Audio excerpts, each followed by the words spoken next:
जय सिया राम। सब सुख लय तुम्हारी सरना, तुम रक्षक काहू को डरना। ईश्वर के प्रति समर्पण भाव हमारा हो तो ईश्वर की प्रसन्नता बहुत जल्द हम प्राप्त कर लेते हैं। बाबा नीम करोली महाराज ने ऐसे कई उदाहरणों से अपने भक्तों को समझाया है।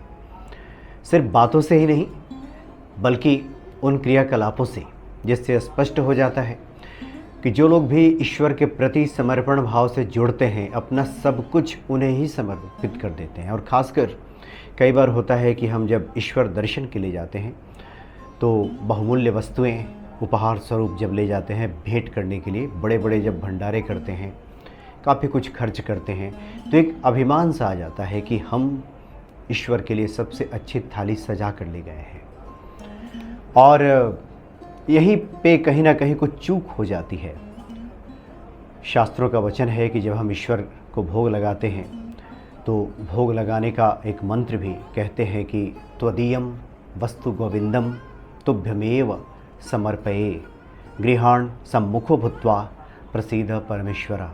यानी हे गोविंद, आपका ही सब कुछ दिया हुआ है जो आपको ही हम समर्पित कर रहे हैं। हे परमेश्वर, आपके मुख के सामने जो भी है उसे प्रसन्नता से ग्रहण कीजिए। यानी आपका ही सब दिया हुआ है। इस भाव से जब व्यक्ति सकुचाते हुए ईश्वर को समर्पित करता है कुछ, तो ईश्वर की प्रसन्नता उसे शीघ्र प्राप्त हो जाती है। एक बार की बात है, बाबा नीम करोली महाराज लखनऊ में एक धनी भक्त के यहाँ ठहरे हुए थे। काफ़ी आवभगत बाबा की हो रही थी, लोग फूले नहीं समा रहे थे बाबा की सेवा करके। लेकिन उसी घर में काम करने वाला एक सहायक था, एक घरेलू नौकर, वो भी था वहाँ पे। और श्रद्धा भाव उसका बहुत ज़्यादा। लेकिन एक धनी व्यक्ति के घर में है, कैसे कुछ तुच्छ जो भेंट है उसका इस तरह से भाव था, वो बाबा को समर्पित कर दे। 1 रुपया उसने अपने कमर में गांठ बांध कर एक चेट लगा करके रखा हुआ था कि ये बाबा जी को भेंट कर देगा। बाबा जी के लिए फल मिष्टान वो नहीं ला सकता। ये 1970 की पहले की बात है। 1 रुपये का भी महत्व हुआ करता था 1970 के पहले। तो 1 रुपया उसने अपने गांठ में बांध करके रखा था कि बाबा जी को भेंट करेगा, लेकिन सकुचा रहा था कैसे दे दे, कैसे भेंट कर दे इस तुच्छ राशि को। ये उसका भाव था। और बाबा जी तो भावों को समझते हैं। ईश्वर तो प्रेम के भूखे हैं, राम ही केवल प्रेम प्यारा, प्रेम प्रिय है राम को। तो बाबा जी ने भरी सभा में, काफ़ी लोग वहाँ पे थे, और उस व्यक्ति को जो 1 रुपया बांध के रखे हुए था, घरेलू नौकर, उसको कहा कि इधर आओ, तुम मुझे कुछ देना चाहते हो ना, दे दो। और आग्रहपूर्वक उसको पास बुला करके बाबा जी ने उससे 1 रुपया ले लिया और सबको दिखाते हुए कहा कि इसका जो 1 रुपया है ना, आप लोगों के 20,000 रुपये के बराबर है। इसने जिस श्रद्धा भाव से मुझे ये भेंट किया है, ये उसके बराबर है। यानी बात उस श्रद्धा भाव की है, उस समर्पण भाव की है। कई बार होता है कि भक्त बड़े बड़े यज्ञ अनुष्ठान करके, काफ़ी कुछ ईश्वर को समर्पित करके फूले नहीं समाते, अभिमान का भाव भर जाता है कि हमने ईश्वर को ये दिया है। ये व्यक्ति भूल जाता है कि ये सब तो ईश्वर का ही है, ईश्वर का ही दिया हुआ हम ईश्वर को समर्पित कर रहे हैं। सिर्फ ये मुख से नहीं, अपनी बातों से नहीं, बल्कि हमारे जो भीतर के भाव हैं ये प्रकट होने चाहिए। बाबा जी ने ऐसे भक्तों को बताया कि जो भाव से भरे हैं वो तो कुछ भी ईश्वर को समर्पित कर दे, ईश्वर उसे स्वीकार करते हैं। पत्रम पुष्पम फलम तोयम यो मे भक्त्या प्रक्षति।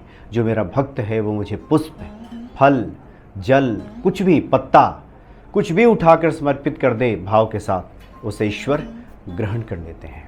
और कई बार बिना भाव का बहुत कुछ दिया हुआ भी वो बस एक महज खाना पूर्ति बन के रह जाता है। कई बार इस तरह की बातें होती थी। एक बार बाबा जी के साथ कुछ भक्त नाव पे यात्रा कर रहे थे और गंगा जी में नाव यात्रा हो रही थी। कुछ भक्तों को याद आया कि बाबा जी आप कहा करते हैं कि गंगा जल तो गौ के दुग्ध के समान है, गाय के दूध के समान है, गंगा जल इतना पवित्र है, तो क्या ये गंगा जल जो है ये गाय का दूध बन सकता है? बाबा जी ने कहा कि बिल्कुल बन सकता है। एक लोटा जल, गंगा जल उन्होंने मंगवाया नाव पे बैठे बैठे और कहा कि ये देखो, और वो दुग्ध में परिवर्तित हो गया, गाय का दूध बन गया। लोगों ने, जो लोग नाव पे बैठे थे, दुग्धपान भी किया।